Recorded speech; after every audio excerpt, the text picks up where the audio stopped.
Bismillahirrahmanirrahim. Assalamualaikum warahmatullahi wabarakatuh. Nama saya Farid Hasnan Al-Ulia. Saya mahasiswa dari jurusan Ilmu Al-Quran dan Tafsir, kelas B, semester 4. Di sini saya akan membahas tentang film Inside Out dari sisi psikologi. Akan tetapi sebelum masuk kepada sisi psikologi, di sini akan membahas sedikit ya review dari film ini. Nah, film ini itu berawal daripada seorang anak bayi yang lahir dari keluarga yang harmonis. Lalu dari semenjak bayi lahir hingga menuju pendewasaan atau masa remaja itu dipengaruhi oleh 5 elemen. 5 elemen ya, 5 pikiran lah bahasanya. Yang pertama itu ada elemen riang atau mempunyai pikiran yang riang. Terus juga ada sedih, lalu ada takut, lalu ada jijik, dan satu lagi ada marah. Nah, kelima elemen ini yang mempengaruhi dari seorang anak tersebut. Nah, anak tersebut namanya adalah relay. Selama dalam proses masa baru lahir dan menuju masa remaja, itu 5 hal ini itu mempengaruhi prosesnya gitu, mempengaruhi proses pendewasaan gitu. Dan bahkan kadang kalau dilihat dari filmnya itu lebih didominasikan oleh riang gitu, dan kadang juga sedih dan juga elemen-elemen lainnya, tapi lebih dominasikan oleh riang gitu dari masa bayi menuju masa pendewasaan. Nah, akan tetapi ketika pada masa remaja si relay ini pindah tempat, dari tempat yang biasa dia tinggal sekarang pindah ke tempat yang baru, plus di sekolahan yang baru. Nah, ketika pindah ke sekolahan yang baru, nah ini dimulai daripada petualangan dari kelima elemen tersebut yang mempengaruhi relay.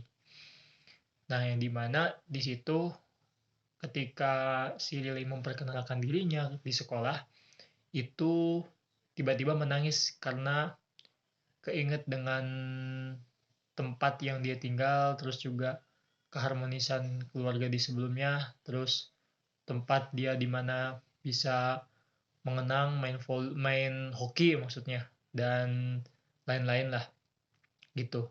Itu dikarenakan si elemen sedihnya itu bukan tidak sengaja ya, memegang ingatan inti gitu. Memegang ingatan inti sehingga akhirnya ketika yang tadinya senang menjelaskan tentang tempat tinggal yang lama si relaynya, tapi karena dipegang oleh si sedih, jadi si relaynya ikut sedih. Karena kan ini berbicara tentang inti ya. Jadi dimana kondisi saat itu dipegang oleh si sedih, dan akhirnya relay pun sedih. Dan ketika dia di rumah, terus juga orang tuanya membahas tentang bagaimana sekolahnya gitu, dan relay pun sedih gitu karena ingatan intinya itu sedang dipengaruhi oleh si sedih. Sampai pada akhirnya tiba-tiba ada elemen marah juga yang ikut campur ya, dikarenakan pada saat itu ayahnya yang juga bertanya hal yang sama bagaimana sekolahnya, tiba-tiba si Relay itu marah ya. Nah, penyebabnya Relay marah itu karena sebelumnya si sedih dan juga si Riang itu tersedot ke ingatan-ingatan yang panjang ketika dia masa lahir sampai masa pendewasaan, sehingga yang mengkondisikan atau yang mempengaruhi Relay itu ada tiga elemen maksudnya, yaitu dari takut, jijik, dan juga marah. Nah, karena dipengaruhi oleh 3 elemen ini dan dari yang sedihnya sudah tidak ada di pusat atau yang mempengaruhi dari situ, akhirnya mereka semua pada ribut ribut kira-kira bagaimana caranya si Relay itu bisa bahagia kembali, sampai pada akhirnya adu debat ya antara ayah dan juga Relay sampai benar-benar marah-marahan gitu, dan akhirnya Relay kembali ke kamar sambil kondisinya marah gitu. Dan si ayahnya itu ini apa namanya, mengajak bercanda Relay yang kalau nggak salah itu kayak bercandanya kayak monyet-monyet gitu. Sampai akhirnya pulau monyetnya itu runtuh gitu, pulau monyetnya itu runtuh. Terus juga dan juga pulau-pulau lainnya gitu ya, pulau-pulau lainnya juga runtuh ya, kayak pulau kejujuran juga runtuh dikarenakan dia pengen pulang ke tempat yang lama, terus juga dia mengambil uang dari mamahnya, dari ibunya. Terus pulau keharmonisannya runtuh, hampir mau runtuh ya. Keharmonisan, sebelumnya pulau hokinya juga runtuh, pulau persahabatannya juga runtuh gitu kan. Dikarenakan si temannya Riley itu punya teman baru dan dia jago hokinya, main hokinya gitu. Sehingga Riley marah dan lagi-lagi didominasikan oleh elemen marah.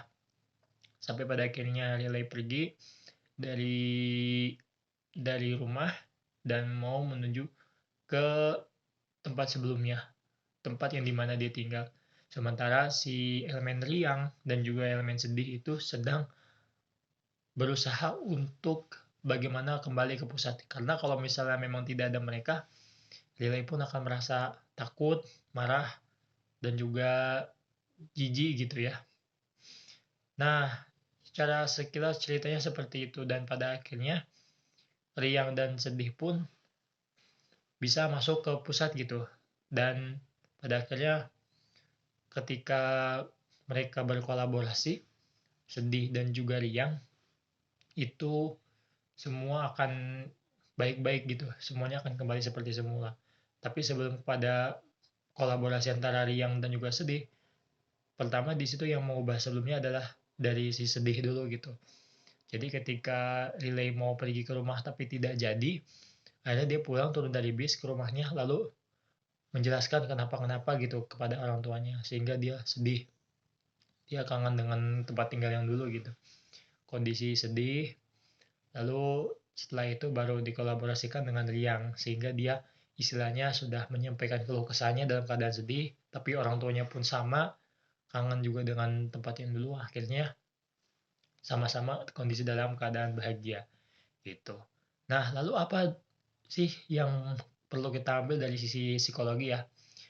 Kalau dari sisi psikologi pertama adalah ketika kita dipengaruhi oleh marah, secara gak sadar nih kita dipengaruhi oleh kemarahan, itu akan berdampak kepada seluruh agenda atau seluruh kegiatan yang kita lakukan itu. Nah, karena kita istilahnya ketika mengikuti kegiatan, terus juga dalam keadaan iri atau enggak, terus juga teman kita punya teman baru, terus kita iri, marah, dan segala macam, itu pun orang bakal ngerasa kayak ada yang aneh terhadap kita gitu. Karena apa-apa kita tuh marah, dan itu memang sesuatu hal yang tidak baik kalau misalnya di dalam diri kita itu didominasikan dengan marah. Itu sama seperti di film tadi Inside Out itu, bahwa Relay itu ketika si Riang dan Sedih itu kehisap ke tempat yang dimana ingatan-ingatan sebelumnya itu didominasikan oleh marah gitu. Bahkan jijik dan takut pun istilahnya mengikuti marah. Jadi Relay itu kegiatan-kegiatan yang penuh dengan amarah, dan memang secara psikologi pun kita ketika didominasikan oleh amarah dengan marah pun ya segala sesuatunya juga tidak enak gitu, segala sesuatunya kegiatannya juga tidak enak, terus juga kita pada teman-teman yang lain juga ngerasa kayak ada yang aneh dalam diri kita gitu. Nah, sebaliknya ini yang poin yang kedua dari sisi psikologi, kolaborasi antara sedih dan senang itu seninya daripada kehidupan kita gitu. Artinya selama kita hidup kita perlu dengan keceriaan, karena keceriaan itu membawa kebahagiaan, karena kondisi riang itu membawa kebahagiaan, orang pun bakal ngerasa senang dengan kita. Begitupun dengan sedih, terkadang ada juga kan situasi di mana kita pun harus sedih gitu, entah misalnya keadaan kangen dengan kondisi dulu atau misalnya kangen dengan orang-orang yang kita sayangi gitu, itu pun akan merasakan sedih gitu. Jadi mengkolaborasikan antara riang dan juga sedih dalam kehidupan kita itu adalah sesuatu hal yang istilahnya benar lah dalam kehidupan kita gitu. Dan yang sebaik-baiknya itu adalah kita dalam diri manusia itu kelima elemen itu memang ada gitu, tapi lebih didominasikan antara sedih dan juga riang gitu. Kalau sedih kita bisa dalam keadaan sedih itu maksudnya kita pasti ada sesuatu hal yang dalam keadaannya sedih gitu. Lalu kalau untuk riang pasti juga ada riang gitu. Dan kalau bisa kita meminimalisir sifat-sifat atau elemen-elemen yang lainnya seperti marah gitu ya. Apalagi marah yang tidak ada tidak ada apa-apa tiba-tiba marah gitu. Terus juga sifat yang jijik ya. Sifat jijik pasti ada sih gitu kan. Lalu apalagi sifat takut, apalagi takut gitu ya. Gitu. Tapi hilangkanlah, bukan hilangkan ya, lebih ke arah mengurangi hal yang seperti itu dan kita memperbanyak riang dan juga sedih gitu. Tapi balance lah ya intinya mah ya gitu. Riang dan juga sedih. Itu dari sisi psikologinya. Sekian dari saya. Wassalamualaikum warahmatullahi wabarakatuh.